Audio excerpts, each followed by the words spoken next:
Salut tout le monde, vous aurez remarqué qu'on a été absent pendant un petit moment, on avait beaucoup de travail à côté et d'autres projets, mais à partir de maintenant, on va essayer d'être plus régulier sur cette chaîne. Allez, on arrête de parler, c'est parti pour le 3e Top Géo.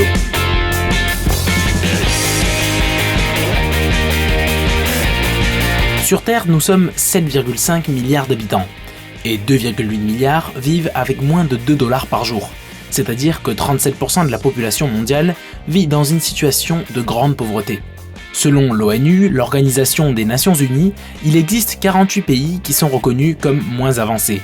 Beaucoup d'entre eux sont dans des situations plus que délicates, mais certains pays peu développés ont beaucoup de ressources, ce qui nous laisse penser que ce sont des pays avec beaucoup de potentiel pour les prochaines années. Nous allons donc nous intéresser à 5 pays pauvres qui ont de grandes chances de s'en sortir dans les années à venir.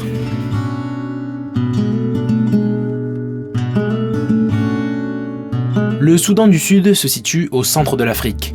C'est actuellement le pays le plus jeune du monde étant donné qu'il a pris son indépendance du Soudan en 2011. Le pays compte un peu plus de 12 millions d'habitants pour une superficie équivalente à celle de l'Ukraine. Depuis son indépendance, le Soudan du Sud a connu une guerre civile et une période de grande famine. L'ONU le situe comme le 185e pays sur 191 dans le classement de l'index de développement humain. Plus de la moitié de la population vit avec moins de 50 centimes par jour et l'espérance de vie est d'à peine 56 ans. Néanmoins, le pays a quand même un gros potentiel. Le territoire national est très riche en ressources naturelles. D'ailleurs, la vente du pétrole représente 90% de l'économie de l'État. En plus, le Soudan du Sud est traversé par le Nil Blanc, un affluent du Nil. De cette façon, le pays pourrait développer les centrales hydroélectriques pour générer de l'électricité. Actuellement, il y a déjà quelques centrales, mais elles ne représentent que 20% des infrastructures totales qui pourraient être mises en place. D'ailleurs, on calcule que cela pourrait générer environ 600 millions de dollars pour l'État. Ce n'est pas tout, le climat tropical permet aussi au Soudan du Sud d'avoir une agriculture très diversifiée. Le coton, le maïs, la canne à sucre, les papayes ou les bananes sont parmi les principales productions agraires sud-soudanaises. Pour terminer, on peut aussi relever les minéraux présents dans le sous-sol du pays. On y trouve du cuivre, de l'argent, du minerai de fer ou même de l'or. Mais pour réussir à développer tous ces secteurs, le Soudan du Sud va devoir sortir des crises politiques qui enfoncent le pays depuis plusieurs années.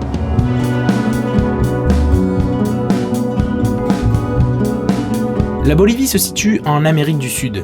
La population est d'environ 10 millions d'habitants et la superficie dépasse le million de kilomètres carrés. Le pays compte plus de 35% de la population sous le seuil de pauvreté. Plus d'un quart des Boliviens ont faim et 27% des enfants souffrent de retard de croissance.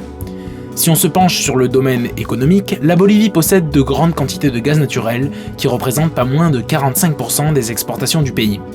Dans les années 2000, beaucoup de Boliviens ont manifesté contre ces exportations vers les États-Unis ou le Pérou.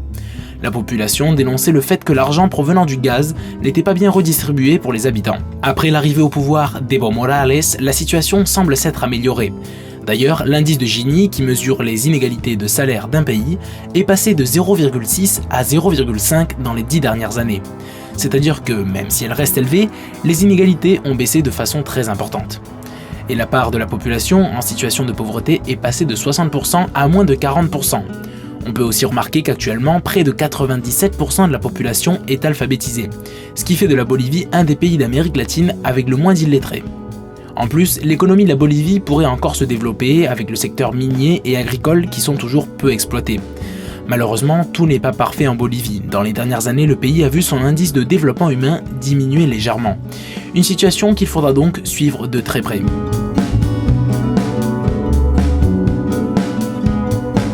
On change maintenant de continent pour aller jusqu'en Océanie. On va parler précisément de la Papouasie-Nouvelle-Guinée. La Papouasie-Nouvelle-Guinée correspond à la moitié orientale de l'île de Nouvelle-Guinée au nord de l'Australie. Le pays a une population d'environ 8 millions d'habitants et une superficie comparable à celle de l'Espagne ou de la Suède.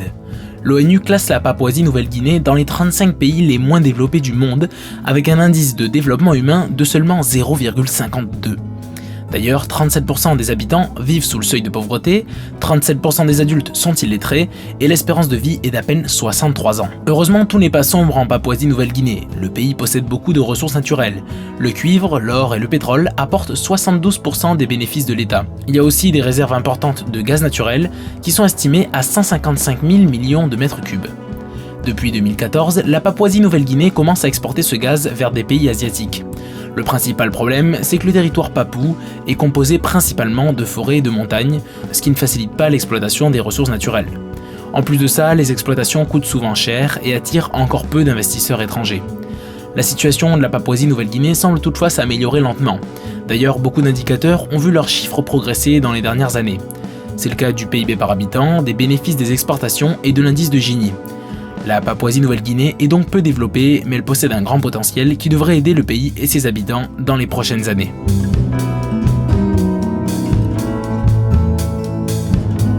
On passe maintenant au deuxième pays le plus peuplé de notre planète, à la démocratie la plus grande du monde, au pays de Gandhi et des films de Bollywood.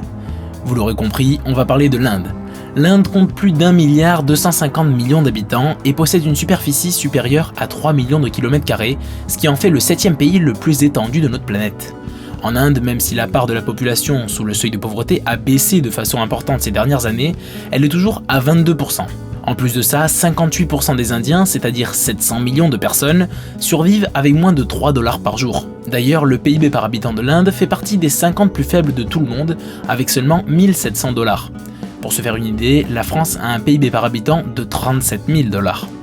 Mais avec un territoire aussi étendu que celui de l'Inde, il est difficile de penser que le pays ne possède pas de ressources naturelles. En réalité, 11% des bénéfices des exportations nationales proviennent du pétrole. Le pays exporte aussi de grandes quantités d'or, de diamants et de métaux précieux en général.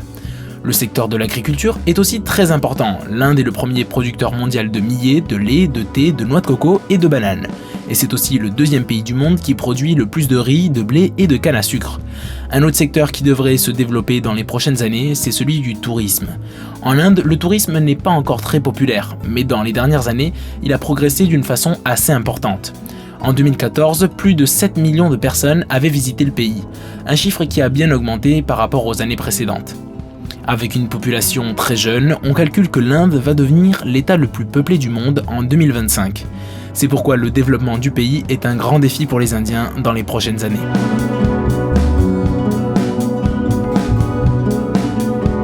Pour finir, on va parler du deuxième pays le moins développé du monde, juste après la République centrafricaine. On va donc parler du Niger. Le Niger est situé en Afrique, juste au sud de l'Algérie. Les données de l'ONU concernant le pays sont assez peu positives. Son index de développement humain est le 190e du monde avec seulement 0,35. L'espérance de vie est d'à peine 62 ans et on calcule que parmi les 20 millions d'habitants que compte le Niger, 90%, c'est-à-dire 18 millions, sont pauvres. D'ailleurs, le PIB par habitant est parmi les plus bas du monde avec seulement 900 $ par an. Pour finir d'achever le tout, le taux d'alphabétisation est passé de 28% à 19% dans les derniers 10 ans. C'est-à-dire qu'actuellement, au Niger, 81% de la population ne sait pas lire et écrire. Le plus incroyable, c'est que le pays soit si peu développé alors qu'il s'agit quand même du 4e producteur d'uranium au monde. Il faut d'abord savoir que les mines du Niger sont exploitées en grande majorité par le géant du nucléaire Areva. Un rapport de l'ONG Oxfam détaille que les bénéfices que le Niger obtient de l'uranium vendu à la France ont baissé de plus de 15 millions de $ entre 2014 et 2015. De cette façon, il semble que le pays ne reçoit pas l'argent juste correspondant à l'exploitation de ces mines. Néanmoins, il existe une autre source d'énergie qui devrait aider le Niger, et il s'agit du pétrole. Le principal gisement pétrolier du pays, c'est celui d'Agadem. Le secteur semble pouvoir se développer dans les prochaines années, surtout grâce aux investisseurs chinois. Le défi sera par-dessus tout de bien redistribuer les richesses pour la population et en finir avec l'instabilité politique en lien avec le terrorisme d'Al-Qaïda. On a donc vu 5 pays qui sont parmi les plus pauvres du monde, mais on a essayé de voir les possibilités qu'ont ces États, à partir de maintenant, de se développer et améliorer le niveau de vie de leur population. Voilà, c'est tout pour cette vidéo, merci de l'avoir regardé, pensez à liker la vidéo et à vous abonner si vous venez de découvrir la chaîne, et nous on se dit à la prochaine.